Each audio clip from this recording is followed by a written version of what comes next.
I'm Rob Thomas, editor-in-chief of Club and Resort Business, and welcome to another episode of the Club and Resort Talks podcast. Today's guest is James Symons. He's the director of agronomy at Anthem Country Club. They've done an amazing job at lowering their water usage from a number of different aspects, a number of different ways. So stick around for James's interview.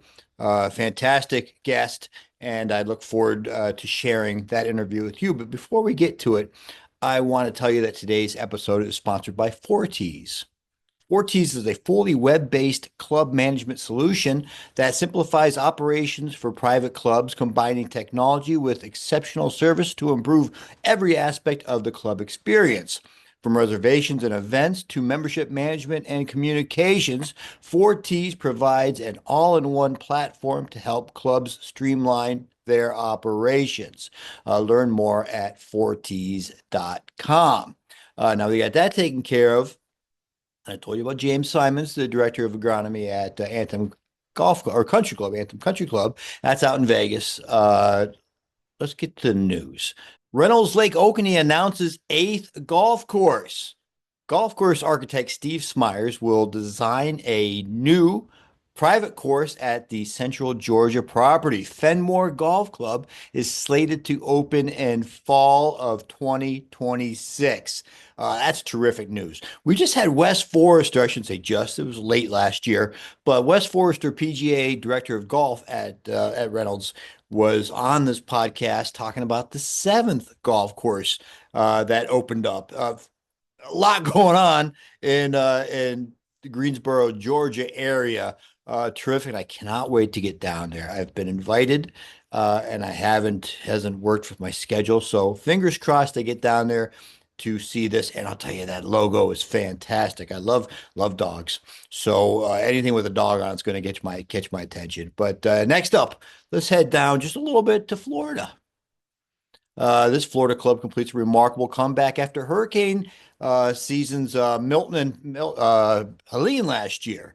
Carrollwood Country Club's three nine-hole golf courses were fully restored by early 2025. The Tampa, Florida club has now returned to full operational excellence, making it difficult to detect that any severe weather events occurred at all last year. The general manager, Brian Thornberry, said, and I quote, "We were prepared to recover fast," and he said that that the operational excellence is there, obviously, but they had prepared in advance. And we just posted a story on clubandresortbusiness.com. It's there right now on the homepage about an active hurricane season is being predicted for 2025. So it gives you some steps of how your club should prepare for this hurricane season. I think they predicted 17 or 13 named storms coming through. There's already one kind of brewing out in the Atlantic. So fingers crossed that it's not as bad as it could be. Every year we have to worry about this. So every year people on the coast, Florida, up in Louisiana, heck, last year it hit the inner part of North Carolina in the mountains. So hurricane season is it's always scary. Fingers crossed it's a little more delicate, takes it easy on us this year. Last but not least, let's go out to California. Pebble Beach Golf Links is pursuing a first-in-nation permit. California Coastal Alliance, the Otter Project, Monterey Waterkeeper, and Pebble Beach Company announced a landmark initiative underscoring joint commitment to water quality in the Carmel Bay. Good on them. Never been done before with this golf course or with in the golf industry. And this is four groups that are taking it very, very seriously.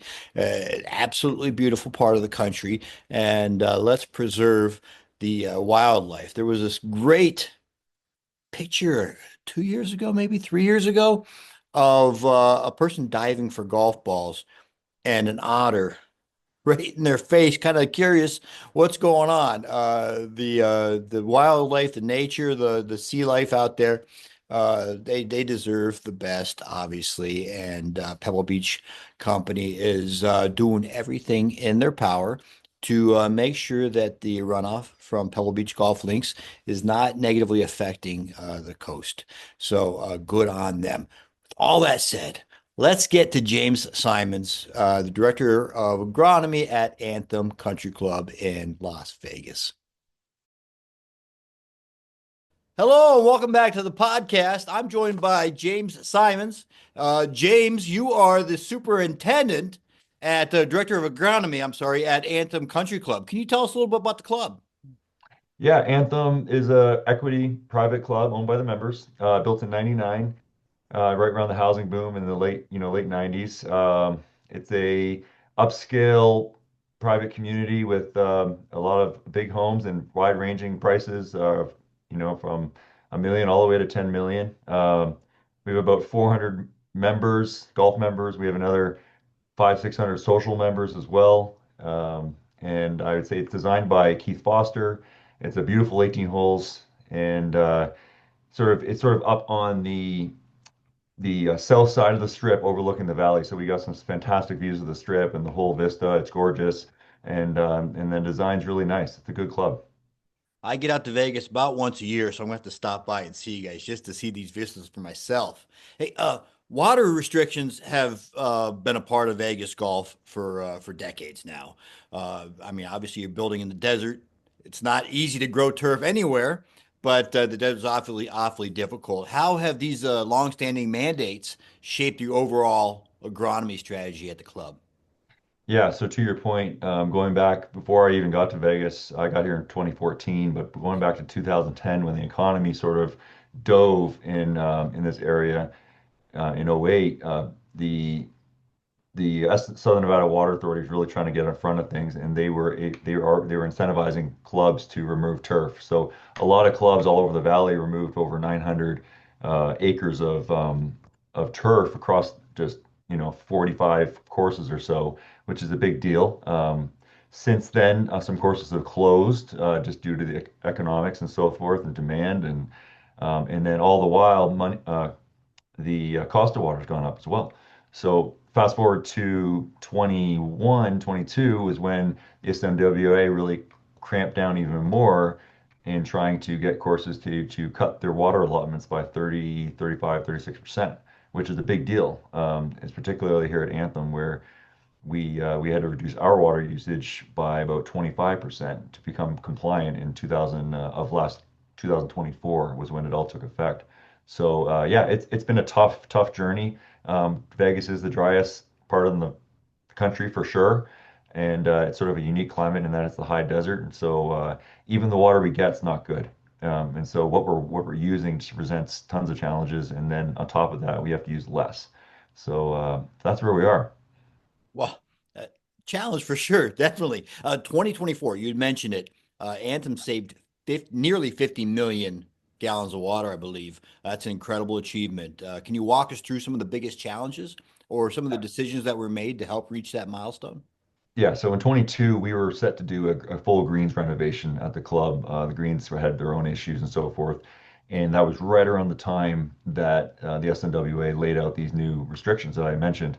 And so, being proactive, we went to the board, my GM and we made a presentation about just the opportunity is now to, while we're closed for the greens anyway, is to go ahead and convert the fairways. And at the time, we didn't have all the information, but we're trying to be proactive. And the thought process that we would have to do everything wall to wall, but at least start with the fairways, do the runways, and convert them from perennial ryegrass to Bermuda grass.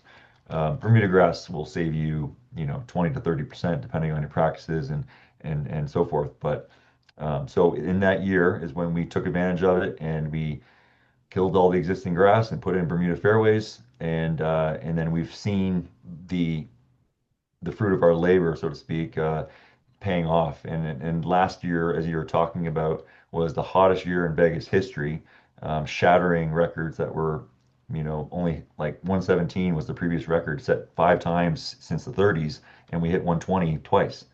And so it was just month after month after month. And even in spite of all that, we were able to save 50 million gallons compared to what we used in 2021, which was a close second to the heat we experienced in 24. So that's just a testament that we made the right moves and we're able to save a tremendous amount of money and get closer to the compliance goal with the SNWA.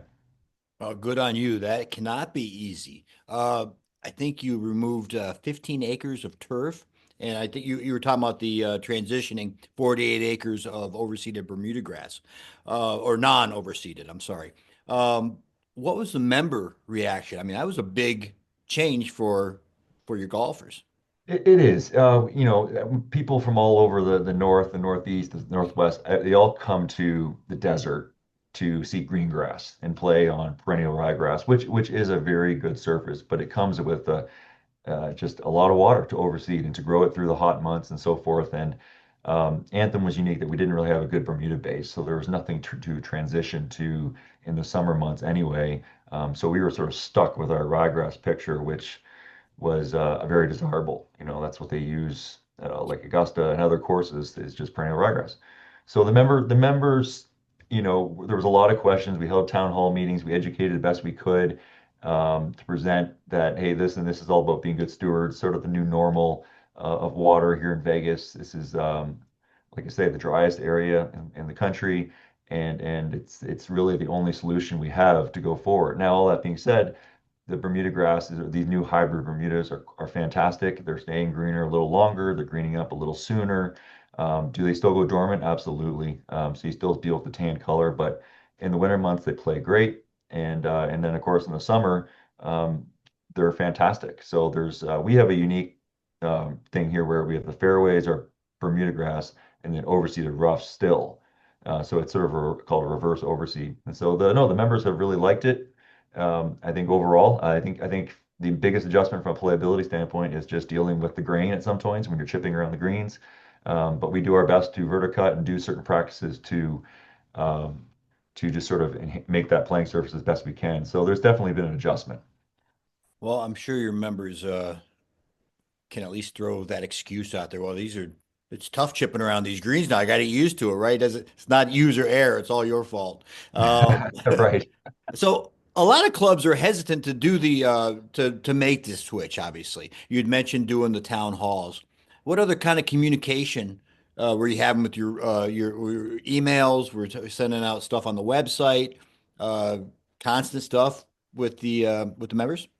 Yeah, so at the time, actually, the media was very engaged in Anthem. So we had a lot of the local news outlets here constantly doing stories about all of our efforts because we were the first game in town to really become the poster child for this whole water conservation. And so we had, all the major networks. We had the Golf Network and USGA, even Fox Weather and others were really intrigued and did a lot of interviews. So at the time, we were getting a lot of publicity, and that helped sort of communicate and bring attention. Members realized that this was bigger than just us. This is a water crisis we're in, and I think that was sort of the messaging, and which was truth. And so I think the members embraced it and they understood it, and also just the opportunity to be on the forefront, which led actually to like the first annual City of Henderson Water Conservation Award for our efforts. So I commend the club for really just being proactive and going after it because there's a lot that aren't, and there's a lot that are just hanging on, and it's just because of what the surface what they're used to doing, and sort of so yeah, it was communication through town halls. We had several of those. We had to do big presentations, a lot of Q&A up front on the fly with 100 or 200 members, and then daily updates through social media are key. And then I send out a quarterly letter to the members as well that explains what's going on. So it was a various avenues. We also did a survey as well, which to confirm sort of grassing strategies and how we were going to move forward. Well, I find that country club members have long gotten kind of a bad rap, like the snooty, snotty, privileged, Caddyshack, Judge Smales, and all that Right, stuff. But right. they really are, on the whole, interested in being part of the greater good and helping out. And the environment is fantastic. So let's talk technology a little bit. Soil sensors, handheld moisture meters, upgraded irrigation system, all that kind of stuff, please. Yeah, absolutely. I mean, so when I first got here in 2018, the we actually relined an irrigation lake. So the irrigation lake would be leaking water, and that's a big problem. They're all aging, sort of outdated liners technology that's not very good. So we replaced that, and that saved water from the giddy up even before all this took place. And then in 2020, we replaced half of our irrigation system, which addressed about 80% of the problems of inefficiency and so forth. And we were able to save water right away. The big term we talk about in irrigation is DU, distribution uniformity. And so these older systems use, they could be, say, point a rating of 0.5, 50%, let's say, efficient. Well, the newer system can be as high as 0.8.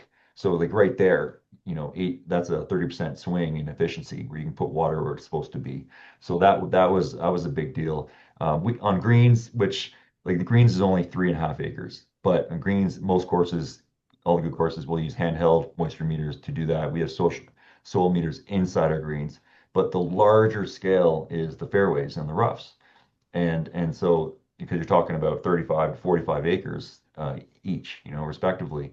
And so there are soil sensor technologies you can use on the fairways, but it becomes cumbersome and difficult, especially when you're aerifying and putting things in the ground. It's difficult.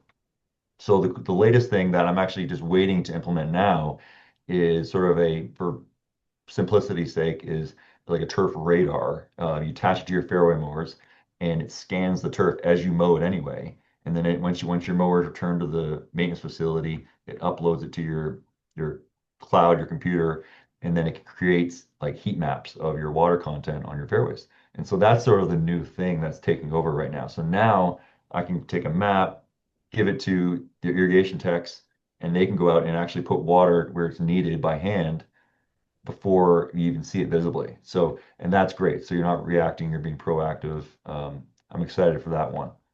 That's the turf rad mower technology, I believe, right? Correct. Yeah. So it can be used in several applications, but yes, turf rat in this case will be attached to the rear of the fairway mower. That is crazy. You guys are doing so much more than just cutting grass. I mean, you guys are scientists out there, and Absolutely. I mean, to in the best situations. I mean, Northeast Ohio is pretty. I don't want to say it's easy, but it's a lot easier to grow turf in Northeast Ohio than it is obviously in the desert. It is. And to your point, like the thunderstorms are great, right? We don't get rain. And so a lot of that flushes all the bad nutrients, salts, and everything else. And that's what we have to deal with in the Southwest is just the bad water, leaving all that stuff. We don't get the flushing stuff of rains even. So yeah, we spend a lot of time hand watering fairways and rough. Because now with these new restrictions, we can't just turn sprinklers on as much like maybe you used to. Not only that, it's hard to water low spots and high spots with one sprinkler. You got to hand water. So a lot of resources is spent into just putting guys out with hoses and hitting the spots that need it. So y'all have been kind of like the poster boys for out there at water conservation. Uh, One thing I love about this industry is superintendents, especially, maybe chefs also apply to this. The sharing, the idea sharing. If you're having a problem or your neighbor down the street has a yellow spot you can't get rid of on the greens, you're more than happy to help. What advice would you give fellow superintendents in the area that are kind of fighting the similar regulations? Yeah, it's our network is fantastic. I mean, we have a local chapter here in Vegas that's tight knit. Everybody knows everybody, and we definitely share ideas and concepts. And people have looked to Anthem and me only because we were sort of fortunate to have the timing of the greens renovation and really tackle it. So a lot of clubs have come out here and toured to look at the thing sort of so they can bring it back to their clubs as a potential renovation. So there's already clubs that are converting to non-overseeded scenarios. There's some that are already ahead of the curve that got it done before all this. And so it's yeah, I would say that people are definitely coming here to visit and sort of take back to their clubs any ideas and strategies and sort of see just how it's worked, so that they can see the future in a lot of ways and how it will be once they do it. So the government put these pretty restrictive mandates on golf courses. Are there resources that they're offering, or there people that you can get outside of the golf industry that are helping you out in this situation? No, unfortunately, the only really incentive they provide you is just a rebate structure for turf, square foot of turf you remove, which covers, a third of the cost or a quarter of the cost at most. It's probably more of a quarter in a sodding scenario. If you remove turf, you can get, $1 to $1.50 a square foot, which helps cover some of the cost if you convert it to, say, desert scape, which is what we've done with, say, that 15 acres you talked about. But as far as turf to turf, yeah, it's a small fraction that helps it. So it is cost prohibitive for a lot of courses, especially public courses that don't have the luxury of shutting down. It's a very difficult proposition to say, hey, we're going to shut down for 4 months, 5 months, and resurface everything, not to mention the cost up front, but the loss of business. So we're fortunate that we're a private club and can actually do that. So being a private club, member expectations are high. A public course, a muni down the street might not, they have some dry spots. They're not all up pristine. I mean, has it gotten, I don't want to say easier, but more manageable, balancing member expectations with these higher restrictions? Oh, I mean, definitely. Like I say, you're not able to do what you used to do, which is, water more. So we're on the lean side for sure. So we're battling drier spots throughout, really just trying to hit.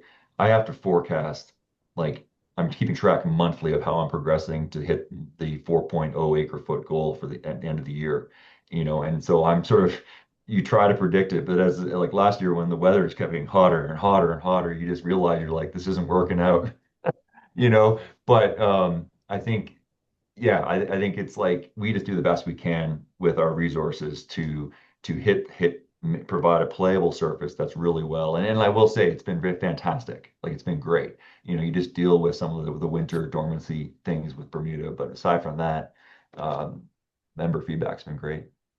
The devil kept turning up that furnace. Hopefully, he takes the summer off this time around, and you guys get more manageable 102-degree temperatures as opposed to 120, huh?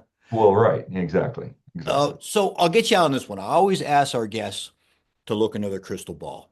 5 years down the road, 10 years down the road. What do you see from a water sustainability aspect, and also just the future of Anthem? I think Vegas is in for some challenges. I mean, the everyone sees Lake Mead and sort of the level of it dropping. We had some good winners a couple years ago that sort of brought the lake up significantly. But I think as the city grows, they're projecting it to grow another million by 2050, and so it's just development continues.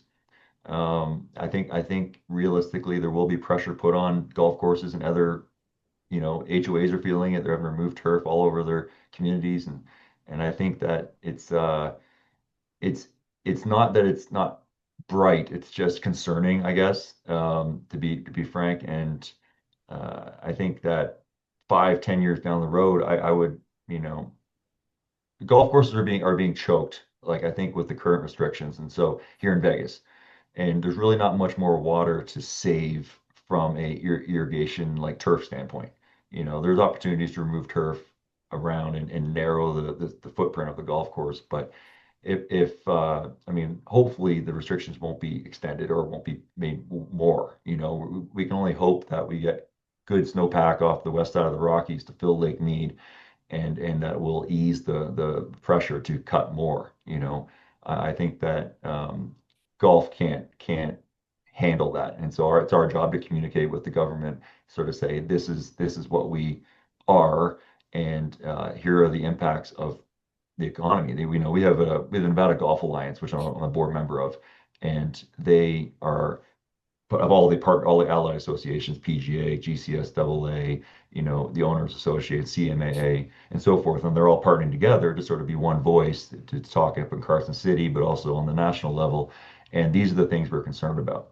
So going forward, we need to make sure we express all the social aspects of golf and the economic impact, and just like it was just amazing even during COVID as I go off a little tangent here, but even during COVID, just how amazing golf courses were for society, right? Everybody came out and play golf. And so golf's very important. So I think the messaging going forward is key and that the elected officials understand how important the game is. And then also we're looking at like the heat island effect. Turf's important. You can't just get rid of turf across the whole valley. It has immense value for keeping temperatures somewhat regulated. The more you take out and the more concrete you put in, it's not a good formula. Oh, amen. From your ears to, or from your mouth to God's ears. Let's get this thing. They've squeezed every ounce of water they can out of the stone. Let's just keep on finding our level spot. James, man, thank you very much for joining us on the podcast today. My pleasure. Thanks for having me.